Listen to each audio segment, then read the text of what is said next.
Olá pessoal, tudo bem com vocês? Vamos para mais uma videoaula, certo? Bem, nessa semana nós vamos continuar aquilo que nós estávamos falando na semana passada. Nós começamos a falar sobre a dinâmica, não foi? E na dinâmica nós falamos sobre força e falamos sobre a primeira lei, a lei da inércia. Agora nós iremos trabalhar com a segunda lei e a terceira lei. E vamos falar um pouquinho mais também sobre algumas forças que vocês vão precisar, tá? Então aqui, ó, lei fundamental da dinâmica, essa é a segunda lei, e lei da ação e reação, essa é a terceira lei. O que nós teremos então? Antes de comentar sobre elas, vamos pensar um pouquinho. Vamos pensar um pouquinho sobre o movimento das coisas. Bom, primeiro, o que faz um corpo cair em direção à Terra? Por que um corpo cai em direção à Terra? Por que o corpo não fica lá em cima, né, flutuando? Porque os objetos começam a se mover. Então, como que inicia isso? Como que se inicia um movimento? O que faz com que um corpo deixe de exercer um movimento? Então, ele está em movimento, como nós falamos muito. Como que ele para? Por que ele para? O que faz com que um objeto em movimento altere a sua velocidade? Como que o objeto pode aumentar ou diminuir sua velocidade? Aí que vem a força. Nós já comentamos um pouquinho sobre ela, mas vamos continuar falando aqui. Quando eu falo sobre a força, eu digo o seguinte: no sentido mais simples, é um empurrão ou um puxão, certo? Não é o que faz movimentar um corpo. Num sentido macroscópio, nós também já comentamos, ela pode ser uma força de contato ou de campo. Contato, então, existe realmente um contato entre os corpos, e de campo não precisa existir esse contato, né? O de campo a gente fala sobre aquela força eletromagnética, e o contato nós falamos simplesmente com um empurrão, nós temos uma força. Alguns exemplos de forças que vocês vão precisar depois para responder algumas questões. Então eu tenho aqui, ó, força-peso. A força-peso ela é sempre apontada para baixo, tá? Então é a força com que o centro da Terra atrai o corpo. Essa força-peso, ela também tem uma formulinha que nós chamamos, né, de peso igual a massa vezes gravidade. Nessa força também nós temos a força normal. A força normal é uma força que nós temos ali sempre saindo da superfície. Então você tem uma superfície de um corpo, ela vai para cima, ela sai da superfície e sobe. A força-peso, ela sai do corpo e desce. A força normal, ela sai da superfície e sobe. No entanto, olha o segundo, a letra B ali que eu coloquei para vocês. A letra B que é o que nós mais vamos falar aqui no nono ano. Peso é igual a força normal. Por quê? Porque eu tenho peso para baixo e normal para cima. Elas estão na mesma direção, que é vertical, só que elas estão em sentidos opostos. E já eu vou falar um pouquinho melhor sobre essas forças também para vocês. Uma outra força também que nós chamamos de tração ou tensão. Essa força de tração ou tensão é uma força que sai de fios, sai de cordas. Então tem duas pessoas puxando uma corda, cada um para um lado, tá? Eles estão tracionando essa corda, então ele está tendo uma força de tração, tudo bem? Vocês podem ver vários exemplos que eu coloquei ali de força de tração, e sempre eu estou com essa força saindo do corpo e indo para a corda, ó, do corpo e indo para a corda. Todas as flechinhas amarelas estão mostrando isso para vocês. Uma outra força também é a força de atrito. Por que nós não escorregamos, né, no chão? Quando eu estou dando aula, eu falo assim, olha, muitas vezes eu não escorrego aqui, algumas vezes eu até escorrego, né? Por quê? Por causa do atrito. Então, se existe atrito, o atrito faz vocês estarem sentados aí na cadeira de vocês. A cadeira de vocês não está escorregando. Agora, se vocês forem, por exemplo, numa pista de gelo, lá vai existir atrito? Ainda vai existir, mas a gente fala que ela é nula, tá? É bem pouca. Por quê? Porque consegue deslizar. Então aí, vocês podem ver no desenho que eu coloquei, ó, eu tenho ali o corpo. De um lado eu tenho uma força, aonde o corpo está tentando se movimentar, e do outro lado eu tenho a força de atrito. Então, quando nós caminhamos, nós estamos caminhando, o que acontece? Eu tenho uma força que vai para um lado e a força de atrito que está indo para trás. Então, para quê? Para que a gente não escorregue. Então, tem ali, por exemplo, um equilíbrio. Aí nós temos uma equaçãozinha também. Nós não faremos exercícios com essa equação. Essa equação nós usaremos mais lá no ensino médio. Mas já para deixar vocês ali cientes, então eu tenho força de atrito igual coeficiente de atrito, então é um valor em que o exercício, por exemplo, fornece para vocês, vezes a força normal, tá? Que é aquela força normal lá atrás, que nós falamos agora há pouco, que sai da superfície que eu tenho ali e sobe. Essa força normal, no nosso caso de um plano horizontal, ela é igual à força peso. Aí eu preciso falar um pouquinho sobre força resultante. Quando eu falo em força resultante, vamos pensar assim, olha esse desenho. Nesse desenho eu tenho várias forças, F1, F2, F3, F4 e ali uma força N. O que nós teríamos que fazer para resolver a força resultante? Nós teríamos que somar todas as forças. Mas assim, não é simplesmente, vamos supor que F1 vale 1 newton, F2, 2 newton, F3, 3 newton, F4, 4 newton e Fn, 5 newtons. Eu não vou somar 1 mais 2 mais 3 mais 4 mais 5, tá? Eu vou mostrar aqui para vocês como que a gente faz essa soma. Então, a gente fala que é uma soma vetorial. Força é um vetor.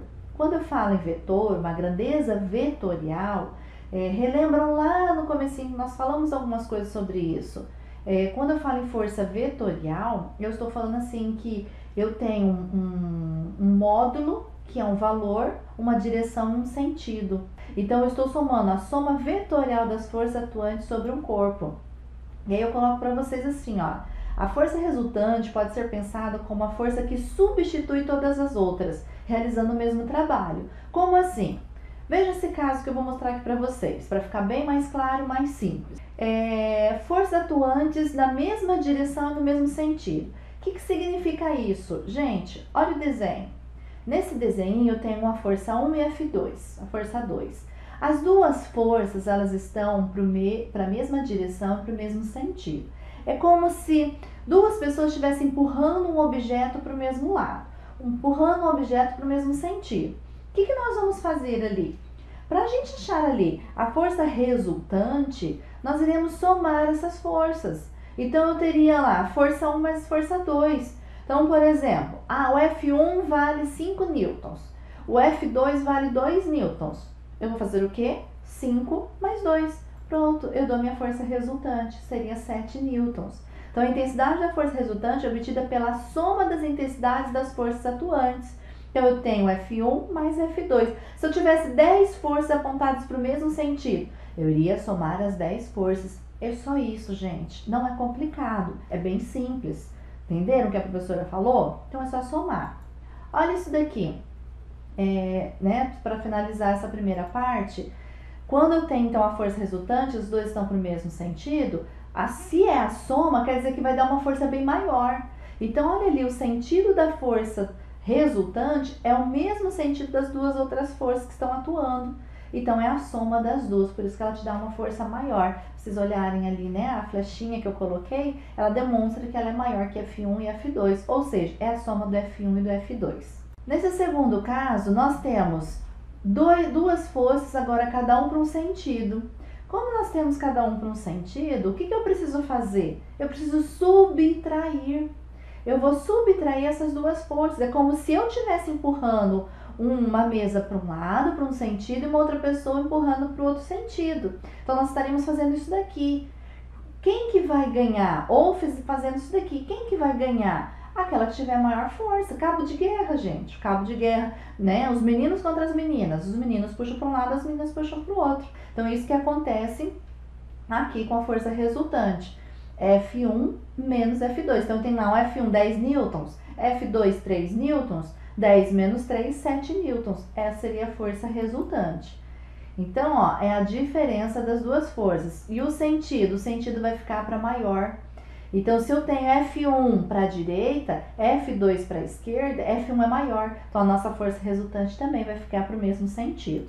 E a terceira, para concluir a força resultante, forças perpendiculares. Forças perpendiculares significa o quê? Forças que eu tenho formando um ângulo de 90 graus. Vocês já estudaram que quando nós temos ali duas forças ou nós temos um triângulo retângulo eu mexo com Pitágoras, Teorema de Pitágoras. E vocês vão mexer bastante aqui também no nono ano na matemática, tá? Nós iremos realizar algumas atividades em cima disso. Depois na live eu falo um pouquinho melhor com vocês. Mas assim, nós simplesmente vamos pegar a hipotenusa ao quadrado, vamos relembrar o Teorema de Pitágoras. Hipotenusa ao quadrado é igual a soma dos catetos ao quadrado, tá? Que é o que eu fiz ali. Então, se eu tiver uma força 1 de 4 newtons, uma força 2 de 3 newtons, a força resultante vai ser o que eu tenho que calcular. Então, eu faço ali sim a minha resultante, ali, ó, o triângulo retângulo, ó, e a minha força resultante é a ligação dessas duas forças, tudo bem? E aí nós vamos falar sobre a segunda lei e a terceira lei. Bom, só para relembrar a primeira lei aqui com vocês, lembram da lei da inércia, né? Na lei da inércia, então, todo o corpo ele tem de permanecer no estado inicial, repouso, movimento retilíneo uniforme, ao menos que alguma força externa faça com que o corpo comece a se movimentar, se estivesse parado, ou pare se estivesse em movimento, certo? Então, eu tenho equilíbrio, né? A força resultante seria nula, então essas seriam as características da primeira lei, só para relembrá-los. Já na segunda lei, nós vemos aqui com a força, por isso que eu falei sobre a força resultante com vocês, porque eu posso ter ali, por exemplo, duas forças no mesmo sentido, aí eu tenho que achar a primeira resultante delas, eu teria que somar essas duas forças somadas, eu coloco na força resultante. Então, ó, a resultante das forças que agem sobre um corpo é igual ao produto de sua massa pela aceleração. Gente, nós damos um macetinho para ela, nós falamos assim, força meu amor, tá? Força resultante é igual a massa do corpo vezes a aceleração. É só isso que eu faço, gente, ela é muito simples, é só fazer a multiplicação. Então, veja só o que eu coloquei de observação, muito importante. A aceleração adquirida pelo corpo sempre possui a mesma direção e sentido da força. É lógico, né, gente? Vamos pensar. O corpo está em movimento, está variando a velocidade, está aumentando a sua força. Então, eu tenho uma força para a direita, então a aceleração, logicamente, que ela vai estar para a direita, a favor do sentido da trajetória.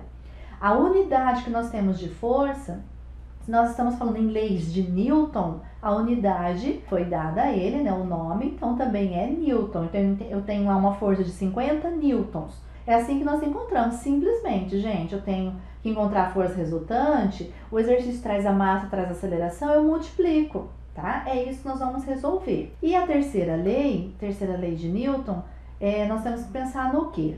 Lei da ação e reação. Toda ação corresponde a uma reação. O que eu penso nisso? Eu tenho que falar se eu tenho uma pessoa, né? Olha o desenho que está ali. Se eu tenho uma pessoa que empurra uma outra pessoa para a direita, a pessoa da direita vai empurrar para a esquerda a outra pessoa, correto? Então eu tenho essa ação, essa reação, elas têm que ser com o mesmo valor. Na física, elas precisam ser com o mesmo valor. Então, toda ação corresponde a uma reação de mesmo valor, que é o mesmo módulo, mesma direção horizontal ou vertical, elas vão estar se empurrando ali na horizontal. Elas não vão se empurrar na vertical, tá? Uma na horizontal e a outra na vertical. As duas estão ali na horizontal.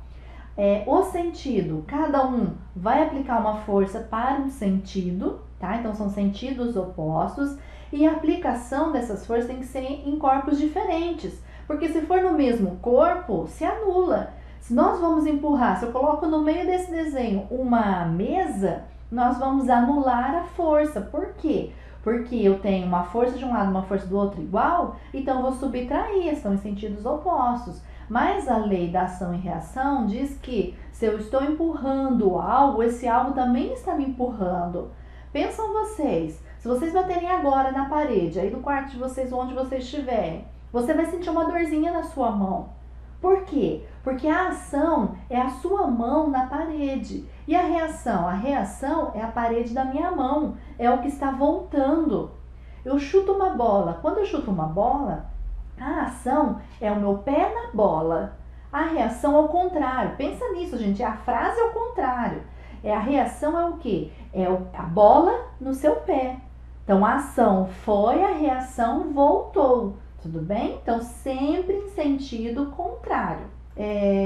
Só para mostrar aqui, né, ó, que eu coloquei para vocês, exemplos, né, dessa terceira lei, como eu já falei aqui, Mas vamos lá, quando chutamos uma bola, aplicamos uma força que é ação sobre ela, que é correspondido com uma outra força de reação aplicada sobre o nosso pé. Então ela foi e voltou. O cabo de guerra, ó, nós temos um cabo de guerra. Algumas pessoas puxam para um lado, outras pessoas puxam para outro. Então eu tenho uma ação e uma reação. Elas estão na mesma direção, só que em sentidos opostos. Tá? Então pensam sempre nisso. A reação não é a dor que vai dar no seu pé. Tem uma pedra, chutei a pedra.